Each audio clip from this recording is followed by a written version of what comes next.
काजल ठाकुर, देश में कोरोना की स्थिति लगातार भयावह होती जा रही है। मौत के आंकड़े लगातार बढ़ते चले जा रहे हैं। संक्रमितों की संख्या लगातार बढ़ती चली जा रही है। बहुत कोशिशें की जा रही है इसको रोकने की, लेकिन वैक्सीन की बहुत ज्यादा कमी है, ऑक्सीजन की बहुत ज्यादा कमी है, इंजेक्शन की बहुत ज्यादा कमी है, जिसके चलते हालात लगातार बद से बदतर होते चले जा रहे हैं। देश उन हालातों में आज पहुंच चुका है जिसकी किसी ने कल्पना तक नहीं की थी। यह एक ऐसी बीमारी है जिसको लाइलाज बीमारी कहा जाएगा। इसका कोई इलाज फिलहाल नहीं मिल पा रहा है। इस समय देश में सिर्फ और सिर्फ मौत के आंकड़े चारों तरफ नजर आ रहे हैं। ऐसे में कोरोना की दूसरी खौफनाक लहर की चुनौतियों का सामना कर रहे लोगों को तीसरी लहर का डर सता रहा है। लगातार कोरोना की गिरफ्त में आने के चलते इस वक्त लोगों के जहन में कई सवाल आ रहे हैं। वहीं बच्चों में कोरोना के नए म्यूटेंट का खतरा भी बढ़ रहा है, क्योंकि बच्चों के लिए अभी तक वैक्सीन नहीं आई है। बच्चों को वैक्सीन कब मिलेगी, यह बड़ा सवाल है। कुछ एक्सपर्ट का कहना है कि अगर कोरोना का जो नया म्यूटेंट है ये आता है तो हमें वैक्सीन में बदलाव करना पड़ सकता है। इस वक्त हम दूसरी लहर की चुनौतियों से जूझ रहे हैं। ऐसे में इस समय तीसरी चुनौतियों के बारे में सोचना बिल्कुल बेकार है। फिलहाल अभी जोर शोर से लड़ना चाहिए। और वहीं एम्स के डायरेक्टर संजय राय का कहना है कि इस समय वायरस के म्यूटेशन होते रहते हैं, लेकिन उसे समय से पता लगाना जरूरी होता है। कुछ म्यूटेशन ऐसे होते हैं जो अपने आप खत्म हो जाते हैं, लेकिन कुछ काफी खतरनाक हो सकते हैं। ऐसे में ये सब हमें समय रहते पता चल जाए कि नया स्ट्रेन कितना बड़ा होगा तो उससे निपटने की सहायता मिल सकती है। लेकिन वहीं कुछ डॉक्टर्स का कहना है कि देश में संपूर्ण लॉकडाउन की जरूरत नहीं है। उनका कहना है कि लॉकडाउन के 3 उद्देश्य होते हैं: तैयारी करना, टेस्टिंग बढ़ाना और संक्रमण की रोकथाम करना। लेकिन 1 साल हो गया है और आज भी ऑक्सीजन का भारी संकट है। इसका मतलब यह हुआ है कि 1 साल में कोई तैयारी ही नहीं हुई। ऐसे में लॉकडाउन का कोई मतलब नहीं है। अब जरूरत है कि मेडिकल सुविधाएं बढ़ाएं। मेडिकल अलग सिस्टम है, उसे मेडिकल के नजरिए से देखना चाहिए। इस पूरे मामले पर किस तरीके से राजनीति हो रही है, वो प्रतिक्रियाएं क्या हैं, आपको सुनवाते हैं। देखिए, पहले हम लोगों ने 10 से 12 ऑटो एम्बुलेंस शुरू की, लेकिन उसमें कॉल्स इतनी आ रही थी, 1000-1500 कॉल आ रही थी, जिसमें से मुश्किल से 100-150 कॉल अटेंड कर पा रहे थे हम लोग। तो इसकी वजह से ये सोचा गया कि इसकी संख्या बढ़ानी पड़ेगी और आज 30 ऑटो और 10 और टोटल 20 ऑटो और 10 एम्बुलेंस ऐसे जो क्रिटिकल पेशेंट्स को भी पहुंचा सकें हॉस्पिटल, ऐसी सेवा हम लोग आज से फिर से शुरू कर रहे हैं। और मुझे लगता है आने वाले दिनों में इसको और बढ़ाना पड़ेगा, क्योंकि जितनी कॉल्स आती है उनको अटेंड करना, उनको एम्बुलेंस पहुंचाना, ये एक बहुत जरूरी काम है और लोगों की जिंदगी बचाने के लिए एक जरूरी कदम है, जो मुझे लगता है कि इसके माध्यम से इसको हम लोग कर सकते हैं। ऑटो को किस तरीके से इक्विप किया गया है? हम देख रहे हैं ऑक्सीजन सिलेंडर भी है। हाँ, ऑक्सीजन सिलेंडर है, अभी उसमें सैनिटाइजर है, उसमें पूरा पीपीई किट पहन के ड्राइवर्स जो ऑटो के होंगे, हमारे भाई, वो बैठेंगे और जिस मरीज को छोड़ेंगे उसके बाद उसको सैनिटाइज करेंगे। फिर कहीं कॉल आती है तो वहाँ पे जाएंगे। तो इस तरीके से ये पूरा बनाया गया। और जो एम्बुलेंसेज हैं जो पहले से चलती रही हैं, उनको तो उसमें ऑलरेडी सारी व्यवस्था है, सारा इंतजाम है। तो कुल मिलाकर कोशिश यही है कि जितनी भी मदद इस बुरे वक्त में हम लोग कर सकते हैं अपनी ओर से, थोड़ा थोड़ा अगर हाथ बढ़ाएंगे तो मुझे लगता है कि लोगों की तकलीफें, लोगों के कष्ट, लोगों की पीड़ा दूर करने में शायद थोड़ी कामयाबी मिले और इसको कम करने में हम लोग भी अपनी एक छोटी सी भूमिका निभा सके, यही प्रयास। देखिए, 700 मैट्रिक टन मिला है ऑक्सीजन दिल्ली को और उससे अब जरूर दिल्ली की व्यवस्था को चलाने में, स्वास्थ्य व्यवस्था को चलाने में मदद मिलेगी। इस कोरोना महामारी से लड़ने में मदद मिलेगी। बहुत सारे ऑक्सीजन बेड्स जो हम लोग ऑक्सीजन की कमी की वजह से नहीं चला पा रहे थे, वो चलाने में मदद मिलेगी और इसका कंटिन्यूएशन रहे और ये जितनी ज़रूरत दिल्ली को है ये मिलती रहे। हम लोगों को सुप्रीम कोर्ट में गुहार लगानी पड़ी, हाई कोर्ट में गुहार लगानी पड़ी, वहाँ से केंद्र को फटकार मिली। शायद ये सब करने की ज़रूरत नहीं थी। इसके पहले भी ऑक्सीजन दिल्ली को मिल सकती थी और पूरे देश को मिल सकती करने की क्षमता नहीं। जब इतने बड़े पैमाने पे जो चेकिंग हो रही है उसमें पॉजिटिव निकल रहे हैं, तो इसकी तरफ दुर्लक्ष्य करके कोई भी काम चलने वाला नहीं है। हम मांग करते हैं प्रधानमंत्री जी से, एक तरफ विदेश से सामान आ रहा है, उसका बंटवारा हो नहीं पा रहा है। ऑक्सीजन को लेके संकट खड़ा है, ऐसी परिस्थिति में सभी दलों को बुलाएं और उसका नियोजन करें। अगर कानों पे हाथ रख के बैठ। एक ब्रेक के लिए यहाँ रुकेंगे, जल्द हाजिर होंगे।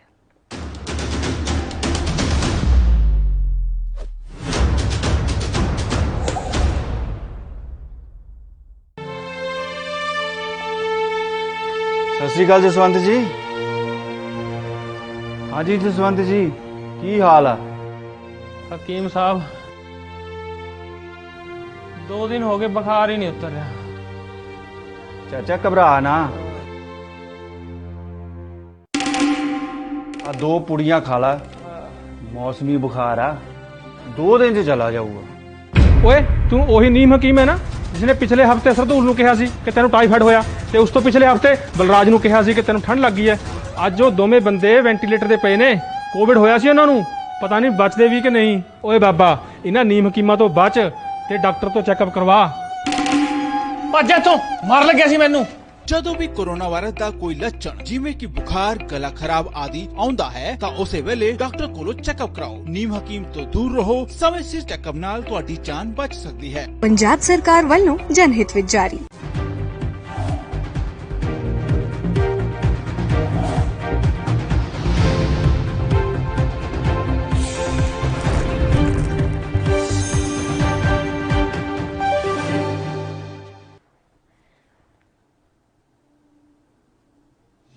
इस वक्त की बड़ी खबर आपको बता दें, कर्नाटक से सीधे येदियुरप्पा सरकार का बड़ा ऐलान सामने आया है। कर्नाटक से बड़ी खबर आपके सामने। कर्नाटक में कड़ी शर्तों के साथ 10 मई से 2 हफ्तों का लॉकडाउन का फैसला लिया गया है। 2 हफ्तों तक लॉकडाउन रहेगा। सीएम का कहना है कि 10 बजे के बाद किसी को भी इजाजत नहीं मिलेगी। कर्नाटक में 14 दिनों के लिए संपूर्ण लॉकडाउन लगा दिया गया है। ब्रेकिंग न्यूज आपकी टीवी स्क्रीन पर, बड़ी जानकारी आप तक पहुंचा रहे हैं। मुख्यमंत्री बीएस येदियुरप्पा ने लॉकडाउन लगाने की घोषणा कर दी है। भोजनालय, मांस की दुकानें और सब्जी की दुकानें सुबह 6 से 10 बजे तक ही खुल पाएंगी। तमाम ऐसे आदेश हैं जो कि समय जारी किए गए हैं। येदियुरप्पा सरकार का बड़ा ऐलान सामने आया है। 2 हफ्तों का लॉकडाउन बढ़ा दिया गया है। 2 हफ्तों तक संपूर्ण लॉकडाउन रहेगा, वो भी कई शर्तों के साथ। तमाम इसमें शर्तें होंगी लॉकडाउन के बीच में। सीएम का कहना है कि 10 बजे के बाद किसी को भी इजाजत नहीं मिलेगी।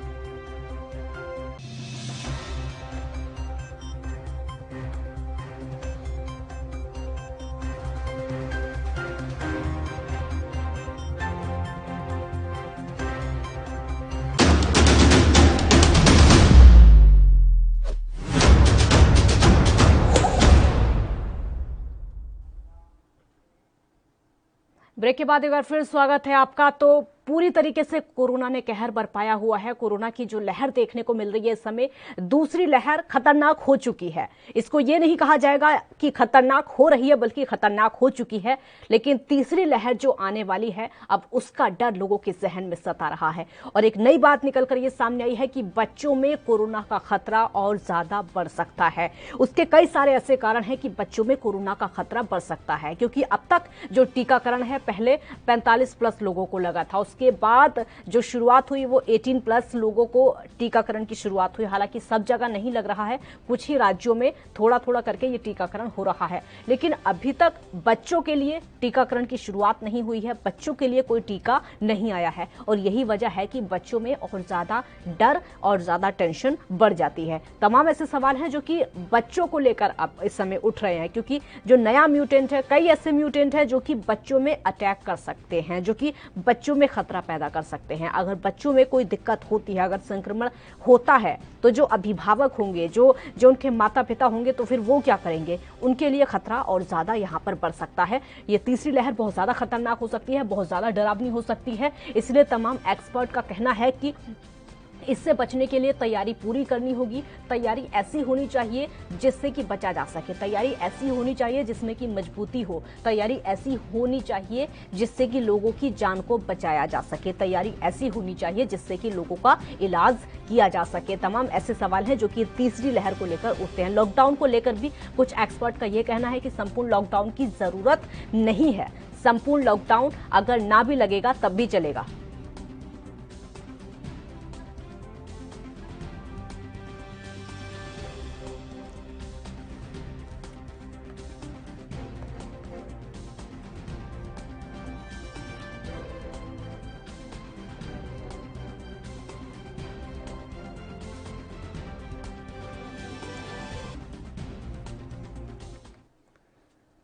चर्चा करने के लिए हमारे साथ डॉक्टर अशोक सरवाल जुड़ चुके हैं, जो कि चिकित्सक हैं। बहुत स्वागत है आपका। मोहम्मद अमीन राजनीतिक विश्लेषक हैं, आपका भी बहुत बहुत स्वागत है। डॉक्टर सरवाल, पहला सवाल मेरा तीसरी लहर को लेकर होगा, क्योंकि इस समय जो डर है सबसे ज्यादा तीसरी लहर को लेकर है। दूसरी लहर के लिए ये नहीं कहा जाएगा कि दूसरी लहर खतरनाक हो रही है, बल्कि ये कहा जाएगा कि दूसरी लहर पूरी तरीके से खतरनाक हो चुकी है। अब तीसरी लहर आएगी, उसको लेकर बहुत ज्यादा तैयारियां तो की जा रही हैं, लेकिन जिस तरीके के हालात दूसरी लहर में हमारे देश के हो चुके हैं, पूरी तरीके से जो स्वास्थ्य व्यवस्थाएं हैं वो गड़बड़ा चुकी हैं, एक डॉक्टर होने के नाते आपको क्या लगता है तीसरी लहर को लेकर? देखिए, जो तीसरी लहर है वो इनएविटेबल, तीसरी लहर तो इंडिया में आने के काफी चांसेस है और यह एक्सपेक्टेड है कि अभी नवंबर में ये तीसरी लहर आएगी। दूसरी लहर से जैसे है कि उसमें जो वायरसेस है वो म्यूटेंट हो रही हैं, और जो लेटेस्ट जो वायरस 3 दिन पहले मिला गया है हैदराबाद में, आंध्र प्रदेश में, उसमें ये पता चला गया कि ये वायरस ऑलमोस्ट 15 टाइम्स ज़्यादा विरुलेंट है as compare to the already जो करंट वायरस है। तो हमें सेकंड, ऐसे कि हम देख ही रहे हैं सेकंड वेव के अंदर ही हमारी इतनी ज़्यादा मोर्टेलिटीज़ हो रही हैं, डेथ हो रही हैं, पेशेंट के रेट्स इतने ज़्यादा बढ़ रहे हैं, और पिछले 2 दिन से 4.25 लाख के आसपास पेशेंट्स डेली आ रहे हैं। तो हमें थर्ड वेव के लिए तो पहले से ही तैयारी करनी पड़ेगी, और इसके लिए ये चीज़ों को काफ़ी ध्यान रखना पड़ेगा कि हमारे जो वैक्सीनेशन अभी ड्राइव स्टार्ट हुई है 18 ईयर प्लस एज की, वो वैक्सीनेशन सक्सेस होनी चाहिए, कि जिन भी लोगों को हमने वैक्सीनेशन लगाने के लिए जिन्होंने रजिस्टर करा रहे हैं उनको प्रॉपर वैक्सीनेशन मिलनी चाहिए, और जो लोग रह भी जाते हैं किसी कारण से उनको प्रॉपर वैक्सीन लगनी चाहिए। इसी वजह से इसी कारण हम थर्ड वेव को की मोर्टेलिटी और प्रिवेलेंस कम कर सकते हैं। डॉक्टर सरवाल, कहा यह जा रहा है कि कुछ म्यूटेंट ऐसे हैं जो कि बच्चों में अटैक कर सकते हैं, और अब बच्चों में अटैक करने के बहुत सारे कारण इस समय है, क्योंकि बच्चों के लिए अभी टीकाकरण की शुरुआत नहीं हुई है, कोई टीका बच्चों के लिए नहीं आया। जो छोटे छोटे बच्चे हैं उनमें ज्यादा खतरा इस समय हो सकता है। बिल्कुल सही कहा आपने। जो हमारी अभी जो वैक्सीनेशन है अभी 18 ईयर प्लस ही इंडिया में अप्रूव हुई है। हालांकि कुछ कंट्रीज में, कनाडा में अभी आज ही 12 साल से ऊपर के बच्चों का भी वैक्सीनेशन अप्रूव कर दिया गया है, और ये फाइजर की वैक्सीन है, जो कि जिसका जो रिजल्ट स्टडी था मार्च में आया था, उस स्टडी के बेस पे कनाडा में अभी 12 साल से ऊपर के बच्चों की वैक्सीनेशन स्टार्ट कर दी गई है। क्योंकि हमारी जो अभी जो आप देखेंगे सेकेंड वेव में जो यंग अडल्ट है, यानी कि जो 25 से लेके 45 की एज के ग्रुप के पेशेंट सबसे ज़्यादा वो अफेक्ट हुए हैं, क्योंकि हमारी वैक्सीनेशन प्रीवियस ड्राइव थी वो 45 प्लस में थी। तो सिमिलरली अब हमारी जो वैक्सीनेशन ड्राइव है ये 18 ईयर प्लस में चल रही है। तो इसमें काफ़ी चांसेस है कि बच्चे जो हैं वो इन्फेक्ट ज़्यादा, मतलब उनमें जो नंबर है वो बच्चों में परसेंटेज ज़्यादा होगा। हालांकि इस म्यूटेंट में भी बच्चे अफेक्ट हो रहे हैं, बट नेक्स्ट वेव में चांसेस ये हैं कि जो बच्चों का प्रेवलेंस है, परसेंटेज है, वो एडल्ट्स के मुकाबले ज़्यादा होगा। और बच्चों में क्योंकि ये नेक्स्ट जो वायरस है मोर विरुलेंट होगा, ज़्यादा उसकी विरुलेंस पावर होगी, मोर उसमें इन्फेक्शन रेट होगा, तो चांसेस ये हैं कि बच्चों में ज़्यादा केसेस, नंबर ऑफ केसेस और बच्चों में ज़्यादा घातक ये हो सकता है।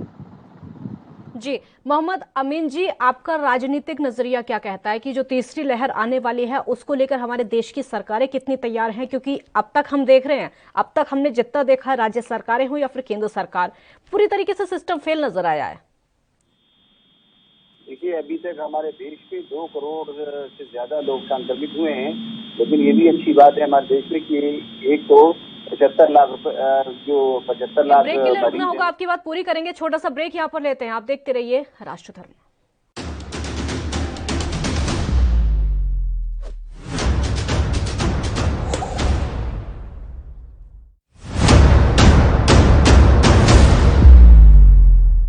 हक की बात दोपहर 12 बजे सिर्फ ANB न्यूज पर।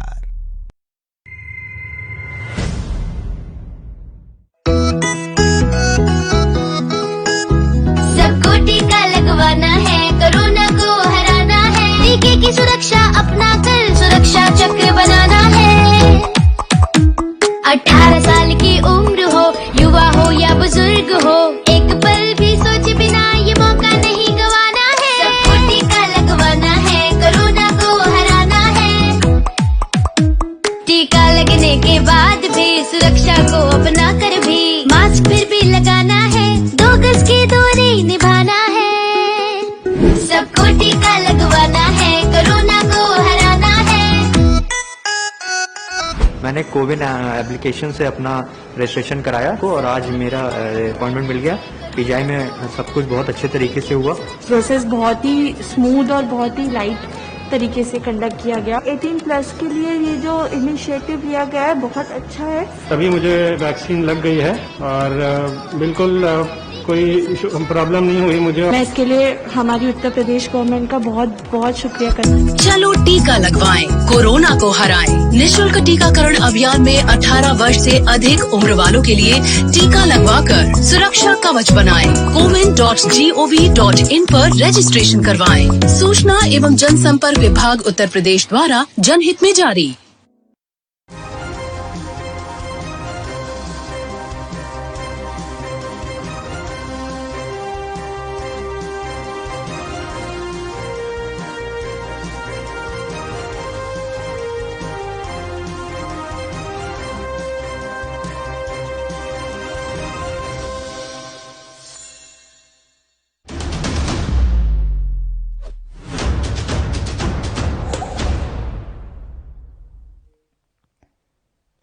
ब्रेक के बाद एक बार फिर स्वागत है आपका। तो देश में जैसे हालात इस समय हो चुके हैं, दूसरी लहर चल रही है, पूरी तरीके से खतरनाक है, लेकिन तीसरी लहर जो आने वाली है उसका डर लोगों में बहुत ज्यादा है। अमीन जी, अपनी बात पूरी करिए आप। हाँ, देखिए, अभी मैं कह रहा था कि देखिए 2 करोड़ से ज्यादा लोग हमारे यहाँ संक्रमित हुए, लेकिन देश में अच्छी बात ये भी है कि 1,75,00,000 लोग ठीक भी हो गए हैं। अब देखिए आज की डेट में क्या हो रहा है कि 4,14,000 एक्टिव केसेस आए हैं और 3,31,000 इसमें ठीक भी हो गए हैं, जबकि मृत्यु दर जो है 3,915 है इस वक्त। अब देखने की बात यह है इस वक्त कि हमारे पास क्या हमारे अरेंजमेंट हैं, जैसे कि इसमें में PCR टेस्ट हुए कि नहीं रिपोर्ट हुई, और हमारे पास क्या ऐसा हमारे पास मॉडल है सरकार के पास जिससे कि देखा जा सके कितना अच्छा कार्यक्रम हो सकता है इस तीसरी लहर के आते हुए। और इस समय मैं तो ये देख रहा हूँ कि आरोप प्रत्यारोप और क्या दौर है, नंबर 2 जिम्मेदारी नहीं ले रहे स्टेट और ना राजनीति। इसमें हो क्या रही है कि लोग आपस में राजनीति चमकाना चाह रहे हैं। मेरा ये कहना है कि इस वक्त हर स्टेट को सेंटर से कोऑर्डिनेट करना चाहिए और सेंटर को स्टेट से कोऑर्डिनेट करना चाहिए, और हमें जनता को बचाना है इस वक्त। और बड़ा भयावह रूप आने वाला है, जो अभी आप डॉक्टर साहब भी बता रहे थे, और ऐसी रिपोर्ट्स हैं कि हमें जो है बीटा म्यूटेंट का सामना करना पड़ेगा, और उसके लिए हमें जो है पूरी तैयारी करनी पड़ेगी। आप देखिए कि हमारे अभी कोर्ट ने भी कहा है, और इससे पहला जब हमारे यहाँ अटैक हुआ था सबसे पहला, तो उसके बाद केरला ने होश में आने के बाद केरला गवर्नमेंट ने अपने अरेंजमेंट किए थे, लेकिन इसको हम लोगों ने किसी ने नहीं देखा। आज केरला में कोई भी ऑक्सीजन की कमी नहीं है, उनका मैनेजमेंट बिल्कुल ठीक है। और देखिए इसके बाद हम लोगों ने देखा कि महाराष्ट्र में स्थिति बड़ी खराब आई और महाराष्ट्र ने अपने को संभाल लिया, वहाँ के म्युनिसिपल कॉर्पोरेशन ने और वहाँ की गवर्नमेंट ने अपने को संभाला। इसके लिए आज देखिए सुप्रीम कोर्ट और हाई कोर्ट ने भी इस बात को नोट किया है और कहा है कि आपको बम्बई मॉडल अपनाना चाहिए, जिससे कि देश के हमारे नागरिकों की सुरक्षा हो सके। मेरा तो यही कहना है कि इस वक्त बहुत युद्ध स्तर पे जैसे सरकार कर रही है, उसको पूरा स्टेट को सपोर्ट करना चाहिए, और अपने अपने साधन संपन्न जो भी है नहीं है तब भी एक दूसरे को समीक्षा करके एक दूसरे का कंधे से कंधा मिलाकर रात दिन साथ देना चाहिए, और ब्रीफिंग करनी चाहिए, अपने अधिकारियों को एक्टिव करना चाहिए। मेरा यही कहना है। जी बिल्कुल बिल्कुल। डॉक्टर सरवाल, इस समय बच्चों को लेकर चिंता बहुत ज्यादा बढ़ जाती है, क्योंकि बच्चे बहुत सेंसिटिव होते हैं। लॉकडाउन में भी बच्चे डर रहे हैं।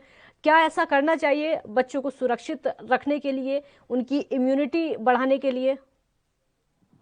देखिए, एक तो सबसे ज्यादा जरूरी है कि बच्चों को हमें किसी गैदरिंग में लेके नहीं जाना चाहिए। तो बच्चों के लिए, क्योंकि बच्चे बेचारे छोटे हैं, उनके साथ। अमीन जी, आती हूँ आपके पास, आती हूँ। ये सवाल मेरा डॉक्टर सरवाल से है, बोलिए। देखिए, हम सबसे पहले तो ये ध्यान रखना चाहिए कि बच्चों को हमें गैदरिंग से अवॉइड करना चाहिए। जहाँ पर भी भीड़ भड़ाका के एरिया है वहाँ पे बच्चों को नहीं लेके जाना चाहिए। दूसरा, जिन भी लोगों को अगर फैमिली में कोविड वायरस से इन्फेक्ट हो रहे हैं, उनको प्रॉपर होम आइसोलेशन रखना चाहिए, बच्चों को उनके साथ नहीं जाना चाहिए। तीसरा, अभी जो भी अडल्ट हैं उनको प्रॉपर अपना वैक्सीनेशन कराना चाहिए। स्कूल्स अभी बंद हैं इसी कारण से, ताकि बच्चों में अगर एक बच्चे को इन्फेक्शन हो रहा है तो आपस में उन बच्चों से इन्फेक्शन ना फैले। तो ये सारे जो सोशल डिस्टेंसिंग है, लॉकडाउन के जो मेजर्स हैं, ऐसा नहीं है कि लॉकडाउन आके बंद हो जाता है तो हमें लॉकडाउन के जो तौर तरीके फॉलो नहीं करने चाहिए। ये बहुत जरूरी है कि कोविड अप्रोप्रिएट बिहेवियर हमारा आगे भी रहना चाहिए, पूरा ध्यान रखना चाहिए, क्योंकि बच्चों में काफी हद तक अगर ये वायरुलेंस आता है नेक्स्ट म्यूटेंट का, तो बच्चे के पास वैक्सीनेशन नहीं लगी होगी तो उनकी इम्यूनिटी काफी लो भी होती है। और बच्चों में ये भी है कि उनमें जो सिम्टम्स हैं, अभी कोई मेजर स्टडी आई भी नहीं है कि क्या सिम्टम्स आएंगे और इन सिम्टम्स की सिवेरिटी कितनी होगी। हालांकि काफी हॉस्पिटल्स ने, एम्स वगैरह ने, उन्होंने अपनी SOPs बना दी हैं बच्चों के रिलेटेड, बट अभी उनका कितना इफेक्टिवनेस होगा, काम वो कितना करेंगी, इसके ऊपर अभी प्रॉपर स्टडीज नहीं हुई है। तो हमें सारे जो भी कोविड अप्रोप्रिएट बिहेवियर हैं, सोशल डिस्टेंसिंग है, बच्चों के साथ तो स्पेशली हमें मेंटेन रखना चाहिए। तीसरी लहर को लेकर बहुत कुछ कहा जा रहा है इस समय। डॉक्टर सरवाल, एक्सपर्ट भी लगातार कह रहे हैं कि लॉकडाउन की जरूरत नहीं है, सिर्फ तैयारियां होनी चाहिए, अस्पतालों का सिस्टम और ज्यादा मजबूत होना चाहिए क्योंकि और ज्यादा खतरनाक हो सकती है। जो वेरिएंट हैं वो नए भी हो सकते हैं, अपना रूप भी बदल सकते हैं और उनके जो अटैक हैं वो भी अलग तरीके के हो सकते हैं। आप क्या मानते हैं इस चीज को लेकर? जो न्यू वायरस आएगा वो ऑब्वियसली उस अलग म्यूटेंट होगा। ये तो वायरस, जो हमारे वायरसेस की ये तो एक नेचर होती है कि वो धीरे धीरे उनमें म्यूटेशन आती रहती है। जो भी म्यूटेशन, ऐसा नहीं है कि म्यूटेशन एक ही तरह की म्यूटेशन आती है, वायरसेस में कई तरह की म्यूटेशन आती है, बट जो सबसे ज्यादा विरुलेंट टाइप का म्यूटेशन होता है वही प्रिवलेंट होता है। Basically hit and run method होता है इनके अंदर वायरसेस, और जो मोस्ट प्रिवलेंट वायरस म्यूटेंट आता है वही इन्फेक्शन का रेट ज्यादा बढ़ाता है। तो जो थर्ड वेव में जो इन्फेक्शन आएगी, ऑब्वियसली उसके म्यूटेंट्स भी अलग होंगे, उसके अंदर हमारे पास उसके सिम्टम्स भी थोड़े से अलग होंगे, और जो अभी जो वायरस जो चल रहा है, जो नया वायरस जो आया है, उसकी एक्चुअली उसमें जो सिम्टम्स हैं 10 दिन की जगह 4 से 5 दिन में आ रहे हैं। तो ऑब्वियसली हमारे पास टाइम भी कम होगा उसके प्रिपेयर करने का। तो अभी से गवर्नमेंट को इस बारे में सोचना चाहिए कि और हॉस्पिटल्स को रेडी करना चाहिए, हमारे पास ऑक्सीजन रिक्वायरमेंट प्रॉपर होनी चाहिए, जो भी मेडिसिन चाहिए वो प्रॉपर रहनी चाहिए। तीसरा ये भी है कि हॉस्पिटल्स, जो प्राइवेट हॉस्पिटल्स, उनको प्रॉपर ऑक्सीजन नहीं मिल पा रही। गवर्नमेंट ने अपने अंदर कंट्रोल तो ले लिया है, बट किस हॉस्पिटल को कितनी ऑक्सीजन चाहिए वो प्रॉपर कैलकुलेट नहीं कर पा रहे। तो ये सब मेजर्स तो अभी से करने पड़ेंगे ताकि हमें आगे ये प्रिवेंट कर सकें। बिल्कुल। मोहम्मद अमीन जी, आपसे भी लास्ट रिएक्शन होगा क्योंकि समय की भी कमी है। इस समय ऑक्सीजन को लेकर बहुत ज्यादा दिक्कतें हो रही हैं, लेकिन तीसरी लहर में तो और ज्यादा दिक्कतें ये बढ़ सकती हैं। तैयारी बिल्कुल नहीं है हमारे देश में। देखिए, ऐसा है कि 16 करोड़ 49 लाख से आज तक वैक्सीनेशन हो चुके हैं, ऐसे गवर्नमेंट का आंकड़ा है।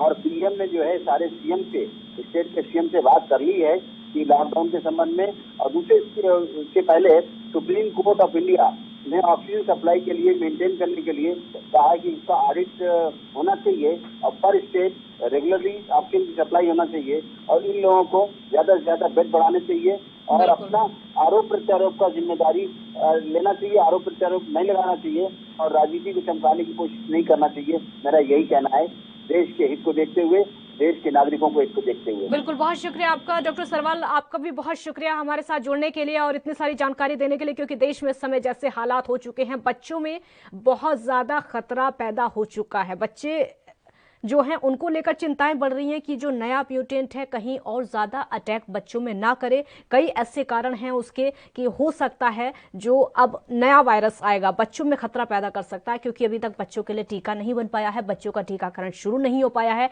जो दूसरी लहर है पूरी तरीके से आउट ऑफ कंट्रोल हो चुकी है। तीसरी लहर और ज्यादा खतरनाक हो सकती है।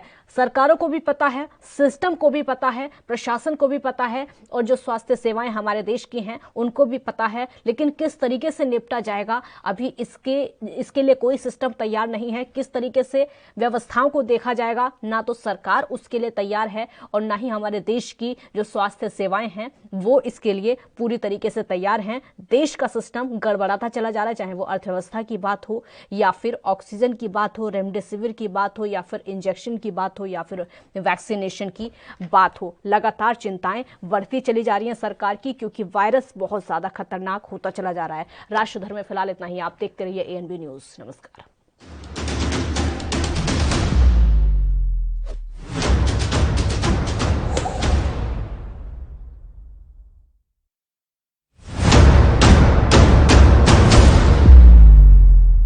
हक की बात दोपहर 12 बजे सिर्फ ANB न्यूज पर।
ANB न्यूज ने ठाना है, कोरोना को हराना है।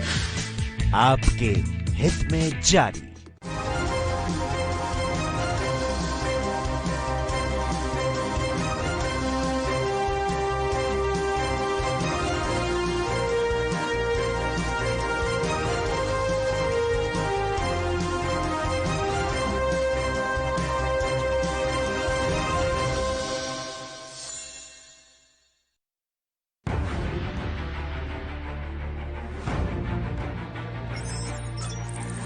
खबर चाहे सियासत की हो या सरकार की, खबर चाहे भ्रष्टाचार की हो या गुनहगार की, दिन भर में क्या रहा देश जगत का हाल, किस मुद्दे ने बनाई किसकी सरकार,